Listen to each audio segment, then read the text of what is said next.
الحمد لله رب العالمين الرحمن الرحيم مالك يوم الدين إياك نعبد وإياك نستعين وإذا فرغت فانصب وإلى ربك فارغب فرددناه أسفل سافلين إلا الذين آمنوا سمع الله لمن حمده الله أكبر السلام علیکم ورحمۃ اللہ۔ اعوذ باللہ من الشیطان الرجیم، بسم اللہ الرحمن الرحیم۔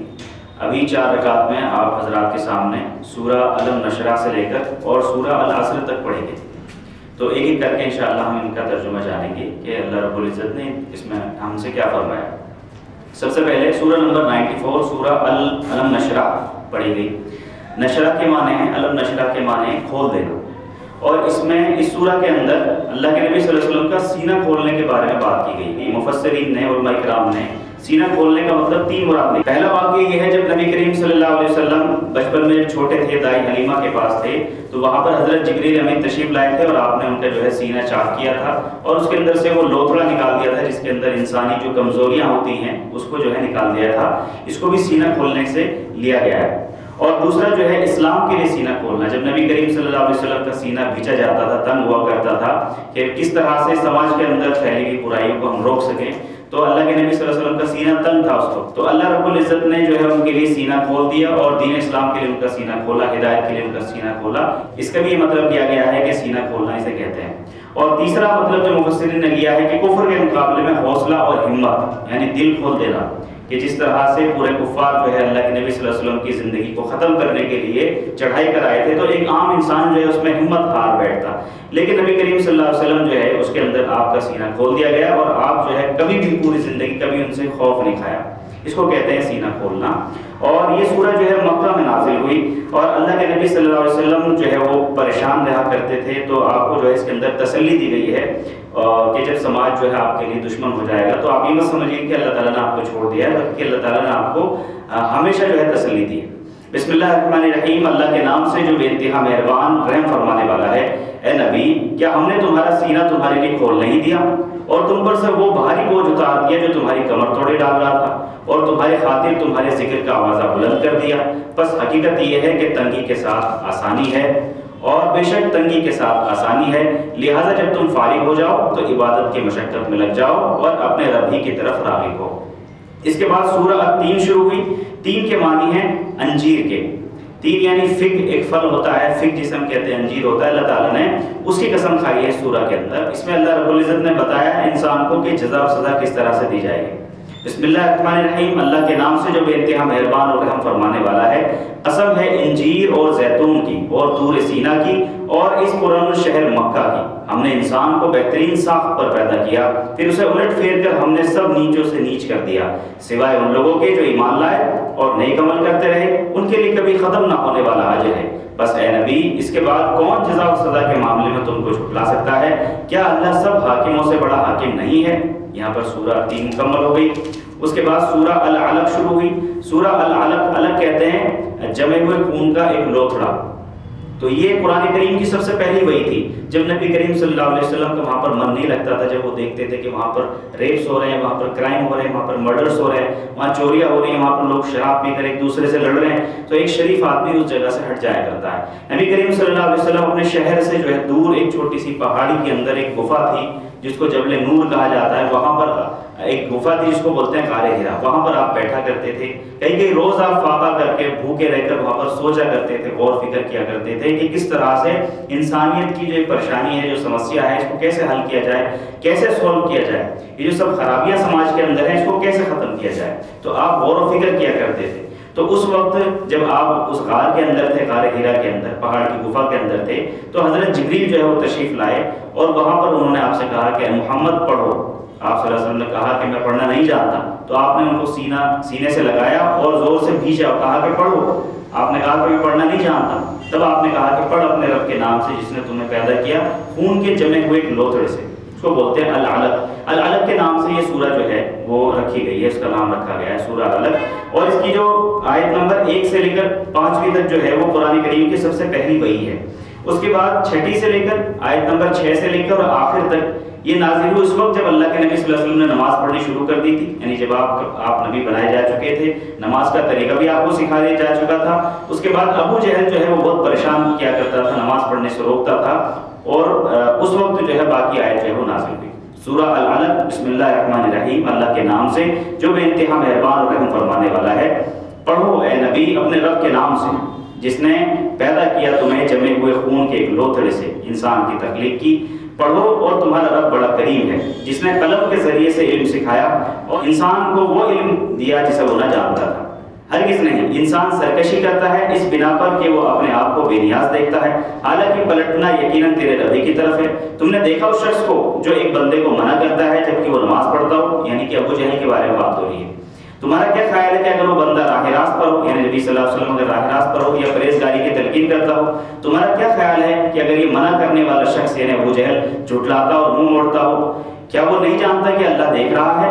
ہرگز نہیں، اگر وہ باز نہ آیا تو ہم اس کی پیشانی کے بال پکڑ کر کھینچیں گے اور اس پیشانی کو جو جھوٹی اور سخت خطا خار ہے وہ بلا لے اپنے حامیوں کی ٹولیوں کو، ہم بھی عذاب کے فرشتے کو بلا لیں گے۔ ہرگز نہیں، اس کی بات نہ مانو اور سجدہ کرو اور اپنے رب کا قرب حاصل کرو۔ یہاں پر سورہ العلق مکمل ہو گئی۔ اس کے بعد سورہ القدر شروع ہوئی۔ قدر کے معنی اندازے کے، اسی سے بنا ہے تقدیر۔ قدر معنی اندازہ، اندازے والی رات۔ اس کو شب قدر اس لیے کہا جاتا ہے کیونکہ اللہ کے نبی صلی اللہ علیہ وسلم نے اس کی تاریخ متعین نہیں کی، بتایا نہیں کہ کون سی والی تاریخ میں شب قدر ہوگی، وہ والی رات، عظیم رات کون سی ہوگی، 21 میں ہوگی، 23 میں ہوگی، 25 میں، 27 میں، 29 میں، کون سی میں ہوگی، تو اس کو بتایا نہیں۔ تو صرف ایک اندازے سے ہم لوگ یا تو 21 یا 23 یا 25 یا 27 کی رات کو ہم لوگ اس کو جو ہے اس دن کھڑے ہوتے ہیں اور رات کو ہم عبادت کرتے ہیں، اسی لیے اس کو کہا گیا شب قدر۔ اس میں اس رات کے بارے میں بتایا گیا کہ اس میں جو ہے فرشتے نازل ہوتے ہیں اور حضرت جبریل نازل ہوتے ہیں، اور اس کے اندر پورے سال کا جو ہے ڈیٹا اکٹھا کیا جاتا ہے کہ کسی انسان نے پورے سال کیا کیا گناہ کیے، اور اگلے سال کا اس کے اندر بتایا جاتا ہے کہ اس میں کس انسان کو اگلے سال تک روزی کتنی ملنی ہے، کس انسان کو موت آئے گی، کس کو کون بچہ پیدا ہوگا۔ تو ساری تقدیر کے جو فیصلے ہوتے ہیں وہ اس رات کو ہوتے ہیں۔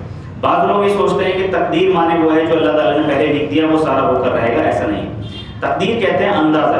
اللہ تعالیٰ کو جو اندازہ ہوتا ہے وہ بالکل 100% صحیح ہوتا ہے۔ ہمیں جو اندازہ ہو سکتا ہے وہ غلط ہو سکتا ہے، کیونکہ اللہ تعالیٰ کے سامنے پریزنٹ بھی ہے، فیوچر بھی ہے اور پاسٹ بھی ہے۔ تو اللہ تعالیٰ نے اندازہ لگایا ہے کہ فلاں فلاں شخص جب پیدا ہوگا، بڑا ہوگا تو یہ گناہ کرے گا، بڑا ہوگا تو پھر یہ توبہ کرے گا، فلاں ہوگا تو اس سے شادی ہوگی۔ وہ ساری جو اللہ تعالیٰ نے اندازہ لگائی ہے، کیونکہ اللہ تعالیٰ یہ فیوچر بھی دیکھ رہا ہے، تو اس لیے اس کو بولتے ہیں تقدیر۔ یہ اللہ تعالیٰ نے ایک کتاب میں لکھی ہوئی ہے، اور اللہ تعالیٰ اللہ کے نبی صلی اللہ علیہ وسلم یہ فرماتے ہیں کہ دعاؤں سے تقدیر بدل جاتی ہے، اللہ تعالیٰ اس کو چینج بھی کر دیتا ہے۔ اگر جو ہے اگر ہم رزق میں جو ہے اضافہ کرنا چاہیں، اللہ سے خوب دعا کریں، اللہ تعالیٰ رزق میں اضافہ بھی کرتے ہیں۔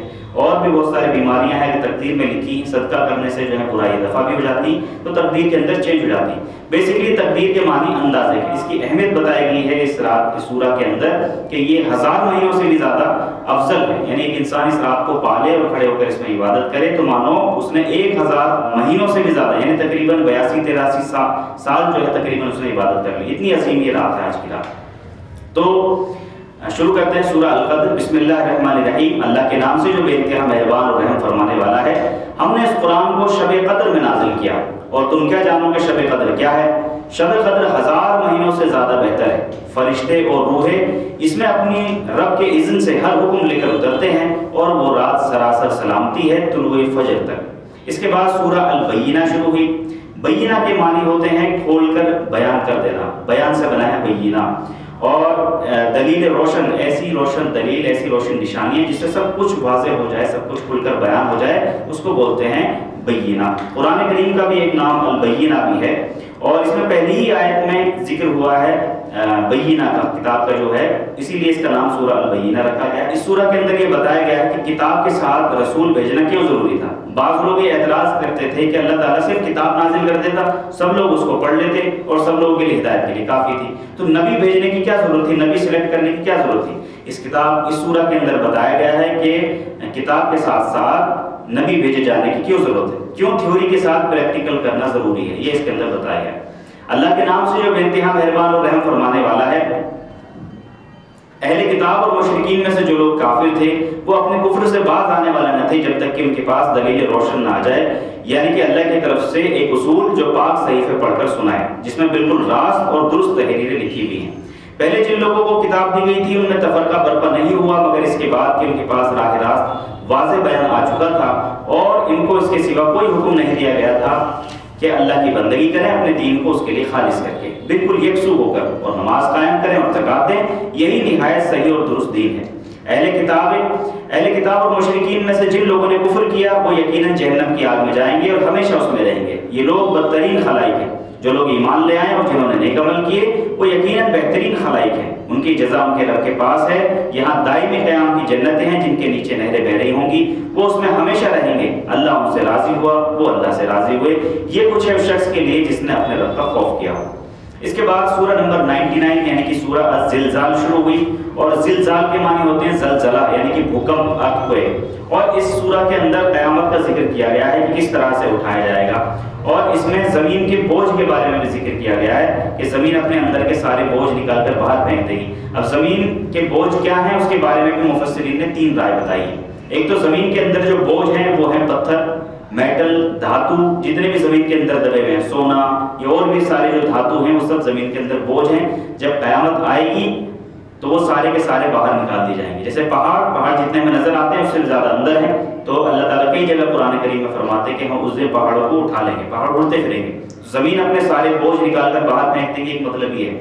دوسرا مطلب یہ ہے جو زمین اپنے سارے بوجھ نکال کر باہر پھینک دے گی کہ جتنے بھی انسان ہیں جو اس دنیا کے اندر دفن ہیں، چاہے وہ جلائے گئے چاہے وہ دفنائے گئے، جتنے بھی انسان ہیں سب ہیں اسی دھرتی کے اندر۔ جب اللہ تعالیٰ حکم دے گا فرشتوں کو سور پھونکیں گے تو سارے انسان جو ہے وہ اس دھرتی سے نکل کر آ جائیں گے، سب دوبارہ سے زندہ کیے جائیں گے۔ تو یہ بھی انسان بھی دھرتی کا بوجھ ہے، اور وہ سب سے بڑا بوجھ انسان ہے، وہ بھی نکال دیا جائے گا جب قیامت آئے گی۔ اور تیسرا جو زمین کا بوجھ ہے وہ یہ ہے کہ اس زمین کے اندر بہت سارے راز پوشیدہ ہیں، بہت سارے راز چھپے ہوئے ہیں۔ کب ہم نے کہاں پر کیا کیا گناہ کیے ہیں، کہاں پر رات میں کب کہاں پر گناہ کیے ہیں۔ اللہ تعالیٰ فرماتے ہیں قرآن میں تمہارے ہاتھ بھی گواہی دیں گے، تمہاری آنکھیں بھی گواہی دیں گی، ہر ایک چیز تمہاری گواہی دے گی۔ اس دن زمین بھی گواہی دے گی کہ میرے اوپر اس جگہ پر فلاں شخص نے یہ والا گناہ کیا، اس جگہ پر یہ والا گناہ کیا، اس جگہ پر یہ والا گناہ کیا، یہاں پر قتل کیا، یہاں پر شرک کیا، یہاں پر اس نے زنا کیا۔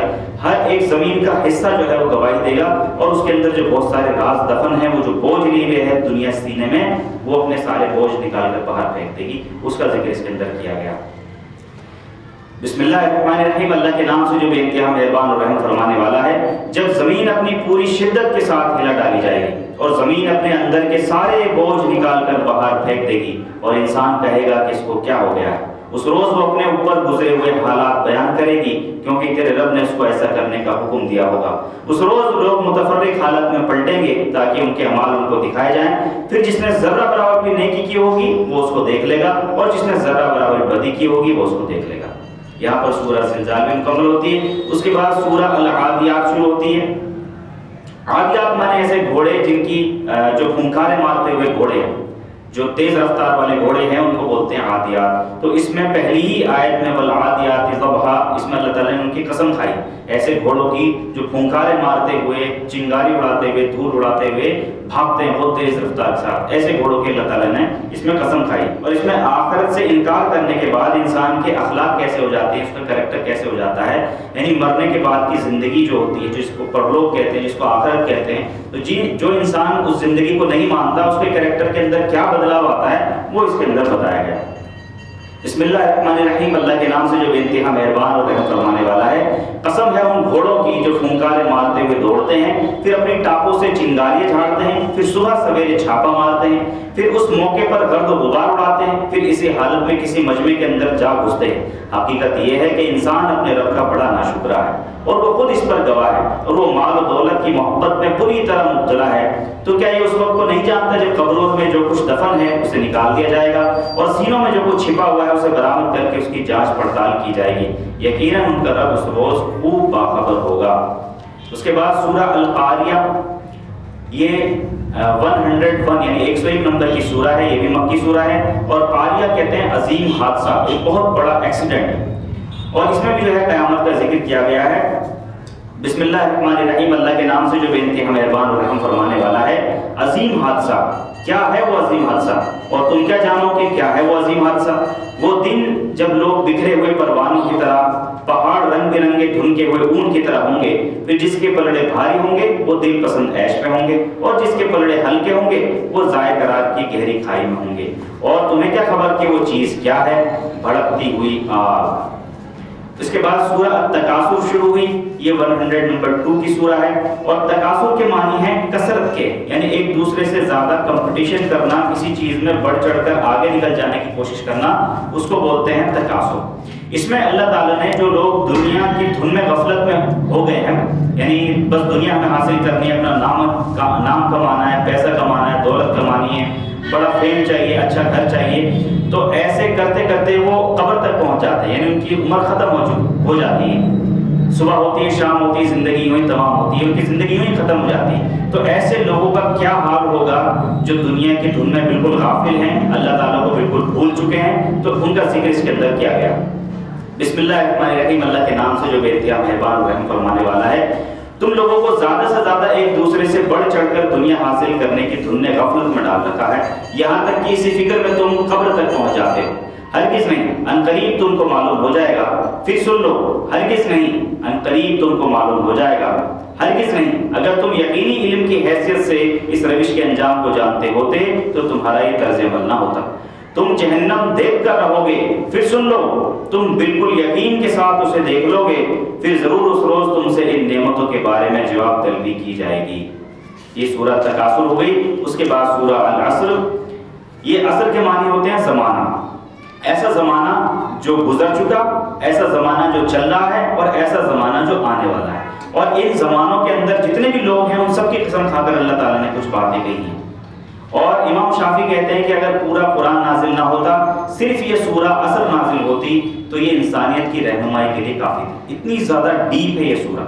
اس کے اندر اللہ تعالیٰ نے جو گزرے ہوئے زمانے کے لوگ ہیں وہ، اور جو چل رہے ہیں اس زمانے کے لوگ وہ، اور جو آنے والے زمانے کے جتنے بھی لوگ ہیں، یعنی حضرت آدم سے لے کر اور اس دنیا کا آخری بچہ جو پیدا ہوگا، ان سب کی قسم کھا کر اللہ تعالیٰ نے بات رہی ہے کہ سارے کے سارے انسان گھاٹے میں رہنے والے ہیں، سوائے ان لوگوں کے جنہوں نے 4 کام کیے۔ بسم اللہ الرحمن الرحیم، اللہ کے نام سے جو بے انتہا مہربان اور رحم فرمانے والا ہے۔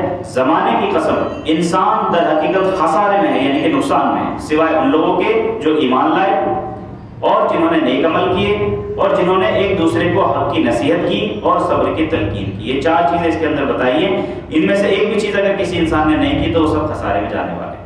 تو یہ آج کی ابھی کی 4 رکعت میں جو ہے تلاوت کی گئی۔ اس کے بعد آگے جو تلاوت ہوگی اس کا انشاءاللہ وَيْلٌ لِكُلِّ هُمَزَةٍ لُمَزَةٍ الَّذِي جَمَعَ مَالًا وَعَدَّدَهُ يَحْسَبُ أَنَّ مَالَهُ أَخْلَدَهُ نَارُ اللَّهِ الْمُوقَدَةُ الَّتِي تَطَّلِعُ عَلَى الْأَفْئِدَةِ إِنَّهَا عَلَيْهِم مُّؤْصَدَةٌ فِي عَمَدٍ مُّمَدَّدَةٍ اللَّهُ أَكْبَرُ۔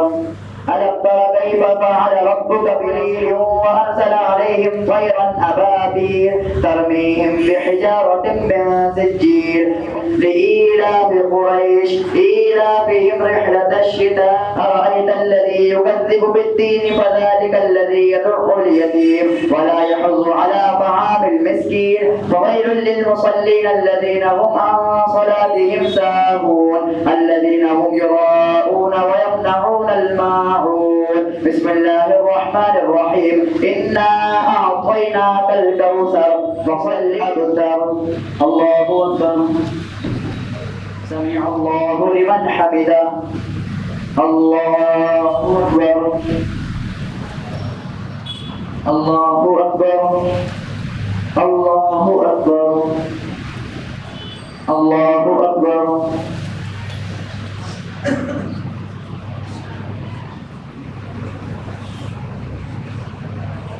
السلام علیکم ورحمۃ اللہ سبحان ذی الملک والملکوت سبحان ذی العزت۔ ابھی جو 4 رکعت پڑھی گئی اس میں سورہ الہمزہ سے لے کر اور سورہ الناس تک کی تلاوت کی گئی، اس کا ترجمہ انشاءاللہ ایک کر کے ہم کریں گے۔ سب سے پہلے سورہ الہمزہ۔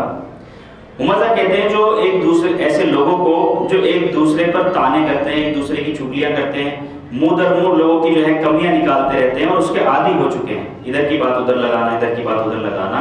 تو اللہ تعالیٰ نے ان کا انجام بتایا گیا ہے کہ ان کا کیا انجام ہوگا۔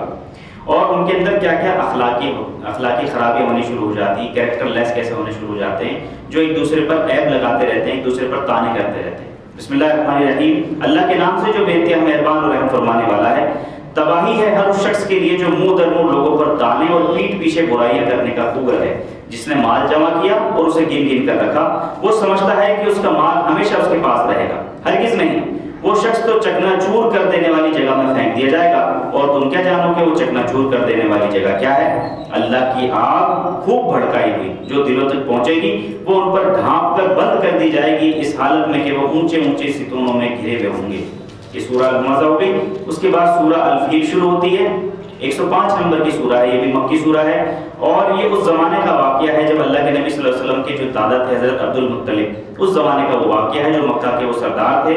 تو ایک بادشاہ تھا ابراہہ نے جو ہے وہاں پر چڑھائی کر دی تھی اس نیت کی کہ وہ خانہ کعبہ کو توڑ دے۔ ابراہہ نے ایک عبادت گاہ بنائی تھی، وہاں پر کوئی لوگ نہیں آتا تھا، اس کو دیکھنے کے لیے کوئی نہیں آتا تھا، لیکن سب لوگ جو ہے خانہ کعبہ کو دیکھنے کے لیے آتے تھے جو مکہ میں تھا۔ تو وہ اس کو حسد ہوتی تھی اس چیز سے، تو اس نے سوچا کہ میں اس کو توڑ ہی ڈالوں گا، تو اپنا بہت بڑا لشکر کے لے کر نکلا، بہت بڑی سینا لے کر وہ نکلا، اس میں ہاتھی گھوڑے سب تھے۔ ہاتھی پہلی بار دیکھے، عرب کے لوگوں نے ہاتھی پہلی بار دیکھے وہاں پر، تو اب سمجھ میں نہیں آ رہا تھا کیسے لڑے اتنی بڑی سینا، مکہ میں تھوڑے سے لوگ۔ تو حضرت عبد المطلب جو ہے وہ سب نے انہوں نے اعلان کر دیا کہ سب لوگ جو ہے اس شہر کو خالی کر دو، اور اس شہر کو اب وہی بچائے گا جو اس شہر کا مالک ہے، اس گھر کو وہی بچائے گا جو اس گھر کا مالک ہے، یعنی اللہ۔ تو اس کا کیا انجام ہوا بعد میں ابراہہ کا اور اس کی فوج کا، وہ سورہ کے اندر بتایا گیا۔ بسم اللہ الرحمن الرحیم، اللہ کے نام سے جو بے انتہا مہربان اور رحم فرمانے والا ہے۔ تم نے دیکھا نہیں کہ تمہارے رب نے ہاتھی والوں کے ساتھ کیا کیا؟ کیا اس نے ان کی تدبیر کو عکارت نہیں کر دیا اور ان پر پرندوں کے جھنڈ بھیج دیے جو ان پر پکی ہوئی مٹی کے پتھر پھینک رہے تھے؟ پھر ان کا حال ایسا کر دیا جیسے جانوروں کا کھایا ہوا بھوسا۔ اس کے بعد سورہ القریش شروع ہوئی۔ قریش ایک قبیلہ ہے جس سے اللہ کے نبی صلی اللہ علیہ وسلم جو ہے وہ بھی تعلق رکھتے تھے، اللہ کے نبی صلی اللہ علیہ وسلم کا قبیلہ جو ہے وہ قریش تھا۔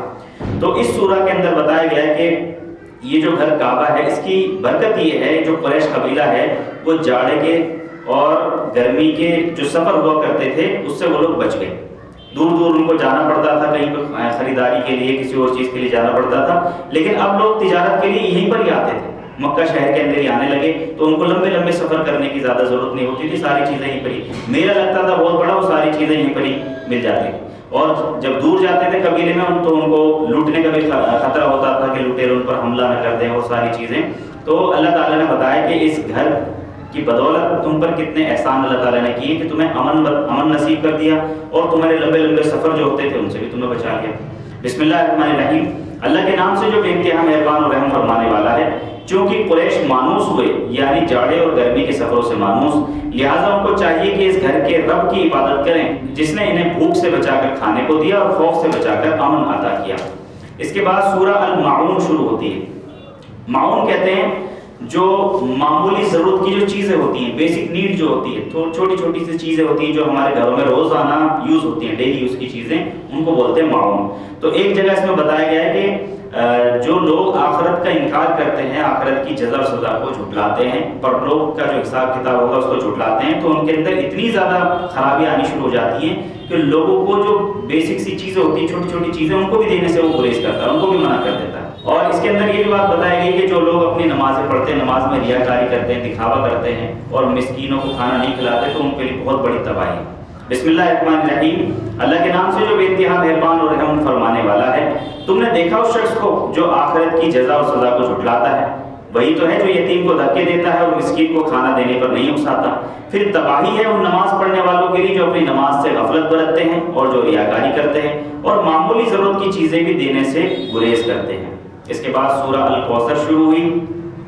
یہ 108 نمبر کی سورہ ہے، اور کوثر ایک جنت کے اندر ایک نہر ہے، بہت ہی عظیم الشان نہر ہے۔ اس کا پانی ہم امیجن نہیں کر سکتے کہ اس کا پانی کتنا اچھا ہے، کتنا میٹھا ہے، اور اس کی کیا کیا کوالٹیز ہیں، یہ صرف جنت میں جا کر ہی معلوم ہوگا۔ اور یہ اس وقت نازل ہوئی جب اللہ کے نبی صلی اللہ علیہ وسلم کے ایک بیٹے تھے، ان کا انتقال ہو گیا تھا، تو برابر میں جو چچا رہتے تھے ابو لہب، اس نے جو ہے خوشی منانا شروع کر دی کہ دیکھو محمد تو اب جڑ کٹا ہو گیا، اب ان کا تو ونش ہی ختم ہو گیا، آگے سے ان کا ونش ہی نہیں چلے گا. تو اس نے خوشی منانی شروع کر دی. تو اللہ کے نبی صلی اللہ علیہ وسلم جو بہت غمگین ہوئے، بہت پریشان ہوئے. تب اللہ تعالیٰ نے یہ سورہ الکوثر نازل کی، اور اس میں پہلے تسلی دی گئی ہے لوگوں کو.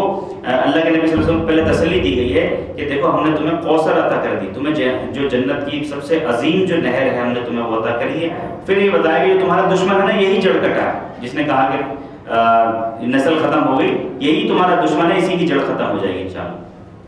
اللہ کے نام سے جو بے انتہا مہربان اور رحم فرمانے والا ہے.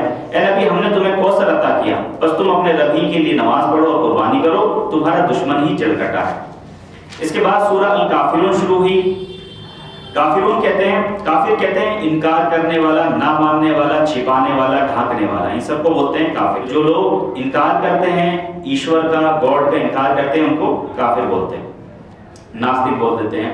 تو ایسے جب کافر بہت سارے جمع ہو جائیں ان کو بولیں گے کافرون.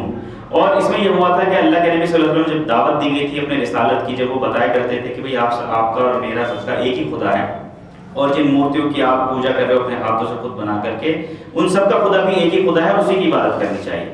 تو مکہ میں کھلبلی مچ گئی اور کس طرح سے پریشان ہونے لگے لوگ. نوجوان جو ہے کھچ کھچ کر، جو سمجھدار لوگ ہوتے تھے وہ آ جایا کرتے تھے، بات کو مانتے تھے، ایکسیپٹ کرتے تھے، سب لوگ آتے تھے. تو ایک وقت جو ہے حضرت ابو طالب جو ہے وہ بہت سخت بیمار ہوئے. اللہ کے نبی صلی اللہ علیہ وسلم کے چچا بہت سخت بیمار ہوئے. تو ان کے پاس مکہ کے سارے جو سردار تھے وہ مل کر کے آئے اور انہوں نے یہ کہا کہ ہم ایک کام کرتے ہیں، ایک آپشن رکھ لیتے ہیں کہ ایک سال تو ہم جیسے تم کہو گے ایک ہی خدا کی عبادت کریں گے، اور اگلے سال جو ہے تم جو ہمارے سارے بنائے ہوئے خدا ہیں تم ان سب کی عبادت کرنا. تو اس طرح سے بیلنس ہو جائے گا، آپ کی بھی بات مانی جائے گی اور ہماری بات مانی جائے گی. تو اس وقت یہ سورہ الکافرون نازل ہوئی. بسم اللہ الرحمن الرحیم، اللہ کے نام سے جو بے انتہا مہربان اور رحم فرمانے والا ہے. کہہ دو کہ اے کافرو، میں ان کی عبادت نہیں کرتا جن کی عبادت تم کرتے ہو، نہ تم ان کی عبادت کرنے والے ہو جس کی عبادت میں کرتا ہوں، اور نہ میں ان کی عبادت کرنے والا ہوں جن کی عبادت تم نے کی ہے، اور نہ تم اس کی عبادت کرنے والے ہو جس کی عبادت میں کرتا ہوں. تمہارے لیے تمہارا دین اور میرے لیے میرا دین، یعنی ہمارا راستہ الگ ہے، آپ کا راستہ الگ ہے. اس کے بعد سورہ النصر جو ہے وہ اس کی تلاوت کی گئی. یہ سورہ 110 نمبر کی سورہ ہے اور یہ مدینہ میں نازل ہوئی، اور یہ اللہ کے نبی صلی اللہ علیہ وسلم کی وفات سے تقریباً 3 مہینے پہلے نازل ہوئی. اور اس سورہ کے اندر تقریباً اللہ کے نبی صلی اللہ علیہ وسلم کو اشارہ دے دیا گیا تھا کہ اب آپ کا جو مقصد ہے وہ مکمل ہو چکا ہے. جب نبی کا مشن پورا ہو جاتا ہے تو ان کو واپس بلا لیا جاتا ہے.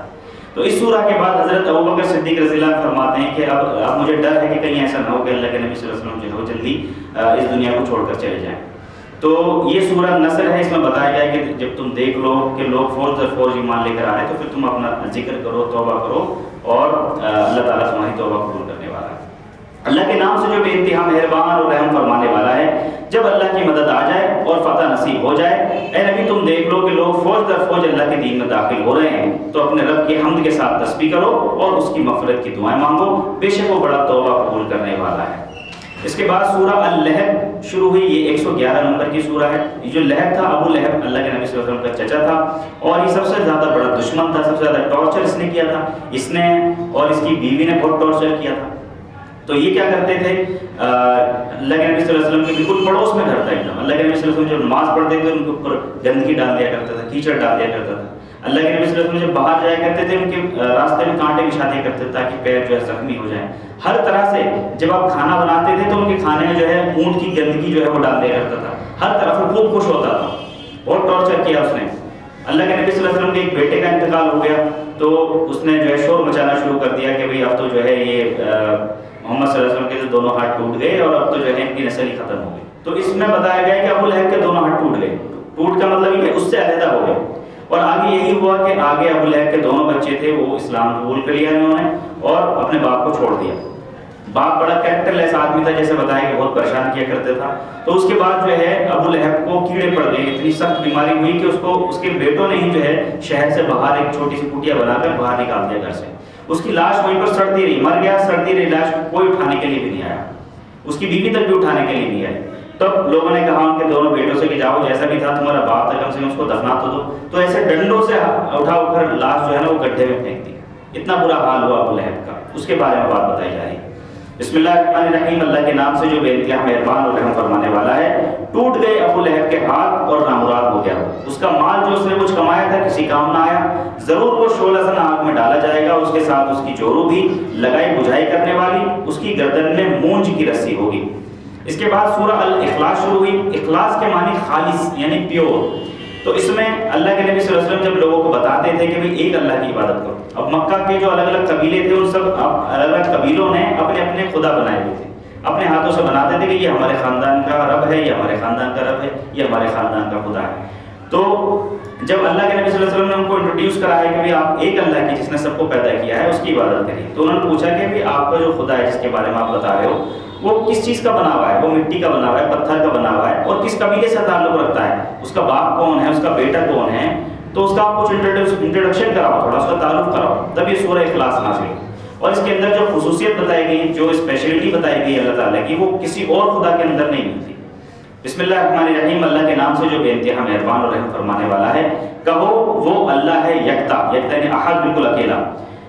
اللہ سب سے بے نیاز ہے، بے نیاز کہتے ہیں اسے کسی چیز کی ضرورت نہیں ہے، اور وہ سب اس کے محتاج ہیں، یعنی وہ کسی کا محتاج نہیں ہے، اسے کسی بھی چیز کی ضرورت نہیں، اسے کھانے کی، پینے کی، سونے کی، آرام کرنے کی، اسے کسی بھی چیز کی ضرورت نہیں، نہ اس کی کوئی اولاد ہے نہ وہ کسی کی اولاد ہے، اور اس کا ہمسر کوئی نہیں، کوئی اس کا پارٹنر نہیں ہے، کوئی اس کا کپل نہیں ہے، کوئی بھی نہیں، وہ اکیلا ہے، بالکل تنہا ہے۔ یہ اللہ تعالیٰ کا انٹروڈکشن ہے، اللہ تعالیٰ کا خاص انٹروڈکشن۔ اس کے بعد سورہ الفلق اور سورہ الناس، یہ لاسٹ کی دو صورتیں ہیں، ان کو المعوذتین بھی کہتے ہیں۔ اما عائشہ رضی اللہ تعالیٰ عنہ ایک مرتبہ آپ نے دیکھا کہ اللہ کے نبی صلی اللہ علیہ وسلم نماز میں خوب رو رہے ہیں، دعا کر رہے ہیں، تو اس کے بعد آپ سے پوچھا کہ آپ کیوں رو رہے تھے اتنا؟ تو آپ فرمایا کہ عائشہ مجھے کچھ ایسا محسوس ہو رہا ہے کہ میری یادداشت بہت کمزور ہوتی جا رہی ہے، اور مجھے سمجھ میں نہیں آ رہا کہ میں کچھ کام کرتا ہوں پھر اس کو بھول جاتا ہوں، تو میرے ساتھ کیا ہو رہا ہے مجھے سمجھ میں نہیں آ رہا، تو میں اللہ سے دعا مانگ رہا ہوں کہ مجھے اس چیز کی وجہ بتائے کہ کیا ہو رہا ہے میرے ساتھ۔ پھر اللہ کے نبی صلی اللہ علیہ وسلم یہ دعا مانگ کر سو گئے، تو آپ کے جو ہے خواب میں دو فرشتے آئے، ایک جو ہے آپ کے سرہانے بیٹھا اور ایک جو ہے آپ کے پیر کے پاس بیٹھا، اور دونوں فرشتے آپس میں گفتگو کر رہے تھے۔ ایک فرشتے نے پوچھا کہ اس شخص کے ساتھ کیا ہوا؟ دوسرے نے جواب دیا کہ ان پر جادو ہوا۔ پھر پہلے نے پوچھا کہ کس نے جادو کیا؟ بتایا کہ فلاں قبیلے کی فلاں بڑھیا نے جادو کیا۔ پھر پوچھا کہ یہ جادو کہاں پر کیا گیا؟ تو بتایا فلاں جگہ پر ایک کنواں ہے، کنویں کے برابر میں کھجور کا سوکھا ہوا پیڑ ہے، اس پر جادو کیا۔ پھر پوچھا کس چیز سے جادو کیا گیا؟ کہا کہ ان کی کنگھی، ٹوٹی ہوئی کنگھی اور اس پر جو بال لگے ہوئے تھے اس سے جادو کیا گیا۔ یہ ساری چیزیں بتا کر وہ فرشتے جو ہے چلے گئے۔ اللہ کے نبی صلی اللہ علیہ وسلم جب نیند سے بیدار ہوئے تو آپ حضرت علی اور حضرت عمار کو لے کر وہاں پر پہنچے۔ یہ صحیح حدیث اور صحیح حدیث کے اندر لکھا ہوا ہے واقعہ، صحیح مسلم اور صحیح بخاری۔ آپ وہاں پر پہنچے، آپ نے دیکھا اس کنویں کا پانی جو تھا وہ بالکل ایسا تھا جیسے پانی کے اندر مہندی گھول دی گئی ہو، ڈارک گرین کلر کا، یعنی بالکل خراب اور سڑا ہوا پانی تھا۔ اور پھر وہ پیڑ دیکھا، اس پہ ایسا لگ رہا تھا جیسے نحوست ہو، کسی کی لعنت پڑی ہوئی ہو، بڑا عجیب و غریب پیڑ تھا۔ پھر جہاں پر بتایا گیا تھا اسی جگہ سے آپ صلی اللہ علیہ وسلم نے جو ہے وہ کنگھی نکالی ٹوٹی ہوئی، اور آپ کے جو بال تھے وہ نکالے، پھر آپ نے ان کو ڈسٹروائے کیا اور اس کنویں کو بھی جو ہے بند کرا دیا گیا۔ اس کے بعد یہ سورہ الفلق اور سورہ الناس نازل کی گئی، اور جس کے اندر ہر طرح کے جادو آسیب کا توڑ ہے، ہر طرح کی پریشانیوں کا حل اس کے اندر موجود ہے۔ اگر کوئی جادو ٹونا کسی بھی طرح کا ہو، یہ دو صورتیں ہیں۔ اللہ کے نبی صلی اللہ علیہ وسلم آخری وقت تک ان صورتوں کا ورد کرتے رہے، تو اس کے بعد کبھی بھی کوئی اثر نہیں ہوا۔ بسم اللہ الرحمن الرحیم، اللہ کے نام سے جو بے انتہا مہربان اور رحم فرمانے والا ہے۔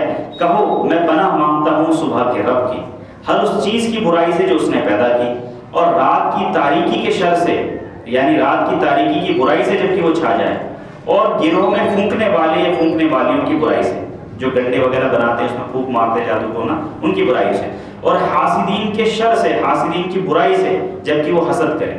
حاسدین یعنی جلن کرنا، کسی سے عرشا رکھنا، جلن رکھنا، جیلسی رکھنا، اس کی بھی ایک برائی ہے، تو اس سے بھی پناہ مانگی گئی ہے سورہ کے اندر۔ اس کے بعد سورہ ناس جو قرآن کریم کی آخری سورہ ہے ترتیب کے حساب سے، ناس کہتے ہیں انسان کو، اور اس میں وسواس الخناس بتایا گیا ہے، یعنی بار بار پلٹ کر آنے والا۔ شیطان صرف ایک بار وسوسہ نہیں ڈالتا، بار بار پلٹ کر ڈالتا رہتا ہے، تو اس شیطان سے اس میں اللہ کی پناہ مانگی گئی۔ بسم اللہ الرحمن الرحیم، اللہ کے نام سے جو بے انتہا مہربان اور رحم فرمانے والا ہے۔ کہو میں پناہ مانگتا ہوں انسانوں کے رب کی، انسانوں کے بادشاہ، انسانوں کے حقیقی معبود کی، اس وسوسہ ڈالنے والے کی برائی سے جو بار بار پلٹ کر آتا ہے، جو لوگوں کے دلوں میں وسوسے ڈالتا ہے، چاہے وہ جنوں میں سے ہو یا انسانوں میں سے۔ یہاں پر ہمارا قرآن الحمدللہ مکمل ہو گیا، اور ہماری تراویح مکمل ہو گئی، اور اس طرح سے آپ چاہیں تو ہر جگہ پر جو ہے تراویح شروع کر سکتے ہیں۔ بہت آسان ہے، آپ کو کچھ تھوڑی سی تفاصیر پڑھنی پڑے گی، تھوڑی سی صورتوں کا انٹروڈکشن کرنا پڑے گا، سیکھنا پڑے گا، اور اس کے لیے ہم کتابیں بتا چکے ہیں کہ خلاصہ تراویح ہے، اس کے اندر سورہ کا انٹروڈکشن بھی ہے، وہ ساری چیزیں اس کے اندر موجود ہے۔ تو آپ اپنی اپنی جگہ پر جہاں بھی آپ موجود ہوں شروع کرائیں۔ اس بار انشاءاللہ عہد کریں کہ اس رمضان تو چلو ہو گیا، لیکن اگلی بار انشاءاللہ ہر جگہ پر تراویح جو ہے ترجمے کے ساتھ ہوگی، یعنی 4 رکعت پڑھی جائیں گی، اس کے بعد سلام پھیرنے کے بعد جو 4 رکعت میں پڑھا گیا ہے اس کا ترجمہ بتایا جائے گا۔